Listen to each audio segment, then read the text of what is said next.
మూసీ పునర్జీవన పథకం పేరుతో detailed project report లేకుండా మూసీలో కట్టుకున్న ఇళ్లను ఎలా కూల్చివేస్తారు అని మల్కాజ్గిరి ఎంపీ ఈటెల రాజేందర్ ప్రశ్నించారు.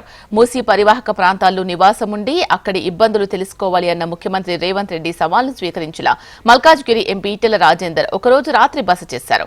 బీజేపీ పార్టీ ఛాలెంజ్ గా తీసుకున్న ఒకరోజు నిద్ర కార్యక్రమంలో కొత్తపేట చైతన్యపురి డివిజన్ ప్రాంతాల్లో మూసీ నిర్వాసితులతో మమేకమయ్యారు.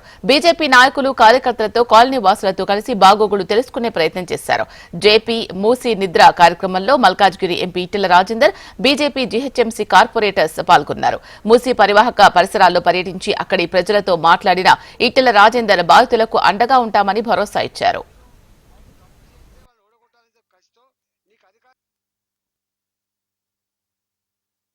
ఉద్యోగులకు బెనిఫిట్స్ ఇవ్వాలని పరిస్థితున్నది. ఇలా ఉద్యోగులకు డిఎల్ ఇవ్వలేకపోతున్నావు. హాస్టల్లో ఉండే పిల్లలకు మధ్యాహ్న భోజనం పెట్టేటువంటి వాళ్లకు డబ్బులు ఇవ్వలేకపోతున్నావు, కూరగాయల పైసలు ఇవ్వలేకపోతున్నావు, ఇవాళ పెన్షన్లు ఇవ్వలేకపోతున్నావు.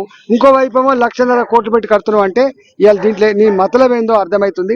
ఒక్క మాటలో చెప్పాలంటే ఇచ్చిన హామీలు అమలు చేసే దమ్ము లేదు కాబట్టి ఆ హామీలు ఎక్కడ చర్చ జరుగుతాయో, హామీలు ఎక్కడ అడుగుతారని చెప్పి నేనే ముందు వాళ్ళకి గిల్లితే నా ఇల్లు కాపాడమని చెప్పి ఏడుస్తారు, నా భూమి కాపాడమని ఏడుస్తారని చెప్పి ఒక ఉపాయం పెట్టి చేస్తున్నట్టు కనపడతా ఉంది. రేవంత్ రెడ్డి ఇది నీకు తగదు, గుర్తుపెట్టుకో. నీకు నడవంతరణ వచ్చింది ఈ పదవి, నువ్వు ఊహించింది కాదు. ఏదో వాళ్ళు తప్పు చేస్తే వాళ్ళు ఓడగొట్టాలని కసితో నీకు అధికారం కట్టబెడితే సంవత్సర కాలంగా ప్రజలకు ఎక్కడ కూడా కంటి మీద కునుకు లేకుండా చేసినావు, ప్రశాంతత లేకుండా చేసినావు, వాళ్ళ బతుకుల్లో ఇలా మట్టి కొట్టే ప్రయత్నం చేస్తున్నావు.